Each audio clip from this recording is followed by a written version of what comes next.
नमस्कार, एजुकेशन नगरी की खास पेशकश एजुकेशन बुलेटिन में आपका स्वागत है। मैं हूं आपके साथ दीपशिखा। चलिए रुक करते हैं शिक्षा जगत से जुड़ी बड़ी खबरों की ओर। एसआई भर्ती 2021 को लेकर चयनित थानेदारों को सुप्रीम कोर्ट से बड़ा झटका लगा है। चयनित थानेदार द्वारा हाईकोर्ट की खंडपीठ के आदेश को दी गई चुनौती वाली याचिका को सुप्रीम कोर्ट ने खारिज करते हुए वापस हाईकोर्ट में पुनर्विचार याचिका दाखिल करने के निर्देश दिए हैं। गौरतलब है कि 28 अगस्त 2025 को हाईकोर्ट की एक कलपीठ ने भर्ती को रद्द करने का फैसला सुनाया था। उसके बाद 4 अप्रैल 2026 को खंडपीठ ने एक कलपीठ के आदेश को बरकरार रखते हुए भर्ती को रद्द करने पर मुहर लगाई थी, जिसके बाद चयनित थानेदारों ने सुप्रीम कोर्ट में आदेश को चुनौती दी थी। सुप्रीम कोर्ट में जस्टिस दीपांकर दत्ता और जस्टिस सतीश चंद्र शर्मा की बेंच ने याचिका को खारिज करते हुए वापस हाईकोर्ट में पुनर्विचार याचिका दाखिल करने के निर्देश दिए। साथ ही उन अभ्यर्थियों को भी हाईकोर्ट जाने को कहा गया जिन्होंने केंद्र सरकार की नौकरी छोड़कर राज्य सरकार सेवा ज्वाइन की थी। ऐसे में अब प्रदेश के लाखों युवा बेरोजगारों ने सुप्रीम कोर्ट के इस आदेश पर खुशी जताते हुए किरोड़ी लाल मीणा और हनुमान बेनीवाल का आभार जताया है। 53,750 पदों पर आयोजित हुई चतुर्थ श्रेणी कर्मचारी भर्ती दस्तावेज सत्यापन में अनुपस्थित रहे अभ्यर्थियों को दूसरा मौका दिया गया है। उदयपुर मंडल और जयपुर मंडल पर आज से अनुपस्थित रहने वाले अभ्यर्थियों के दस्तावेज जांच शुरू किए गए हैं। उदयपुर मंडल पर 4 और 5 मई को दस्तावेज सत्यापन होंगे, तो वहीं जयपुर मंडल पर 4 मई से 8 मई तक दूसरा मौका दिया गया है। हालांकि शिक्षा विभाग की ओर से दूसरे मौके में भी अनुपस्थित रहने वाले अभ्यर्थियों को तीसरा मौका दिया जाएगा। तो वहीं दिव्यांग अभ्यर्थियों के मेडिकल जांच में हो रही देरी की वजह से अभ्यर्थियों में निराशा बढ़ रही है।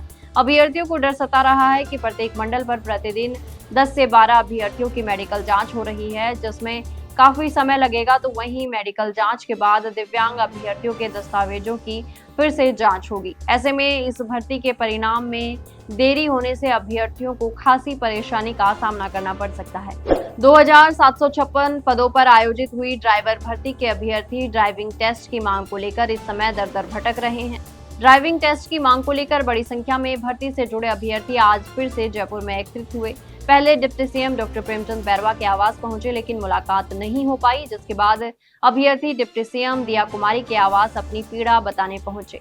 अभ्यर्थियों ने आरोप लगाया कि 23 नवंबर 2025 को भर्ती परीक्षा का आयोजन हुआ, जिसका परिणाम 17 फरवरी को जारी कर दिया गया, लेकिन 4 महीने बीत जाने के बाद भी अभी तक ड्राइविंग टेस्ट की तिथि जारी नहीं हो पाई है, जिसके चलते अभ्यर्थी मानसिक अवसाद में हैं। अभ्यर्थियों का कहना है कि विभाग की ओर से लगातार इस भर्ती में देरी की जा रही है और अगर ऐसे ही चलता रहा तो अभ्यर्थियों को आंदोलन की राह पर उतरना पड़ सकता है। राजस्थान में प्रतियोगी परीक्षाओं की तैयारी कर रहे युवाओं के लिए बड़ी खबर सामने आई है। राजस्थान कर्मचारी चयन बोर्ड ने सीईटी 2026 की तैयारियां शुरू कर दी हैं, जिसमें 20 लाख से ज्यादा अभ्यर्थियों को बड़ी राहत मिली है। इस बार सीईटी प्रमाण पत्र की वैधता अवधि बढ़ाकर 3 साल कर दी गई है, जो पहले सिर्फ 1 साल थी। पात्रता के लिए 40% अंक अनिवार्य रहेंगे, जबकि आरक्षित वर्ग को 5% की छूट मिलेगी। बोर्ड के संकेत हैं कि इस बार परीक्षा का स्तर अपेक्षाकृत कठिन रखा जाएगा, ताकि सीमित संख्या में अभ्यर्थी ही मुख्य परीक्षा के लिए पात्र हो सके। सीईटी स्नातक स्तर के लिए आवेदन जून से शुरू होकर नवंबर में परीक्षा प्रस्तावित है।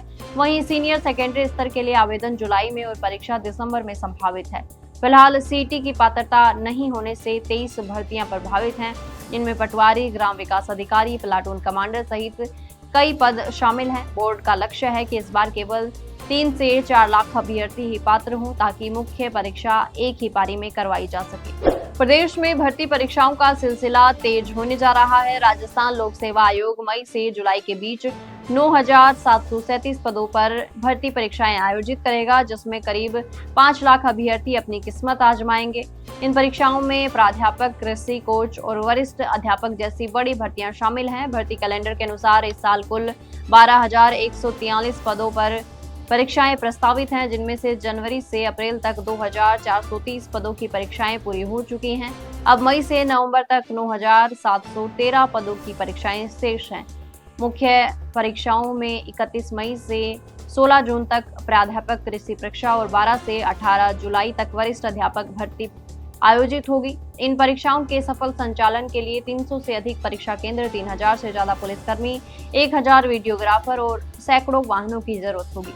हालांकि नई भर्तियों का इंतजार अब भी बना हुआ है, जिससे अभ्यर्थियों की नजरें सरकार और आयोग पर टिकी हैं।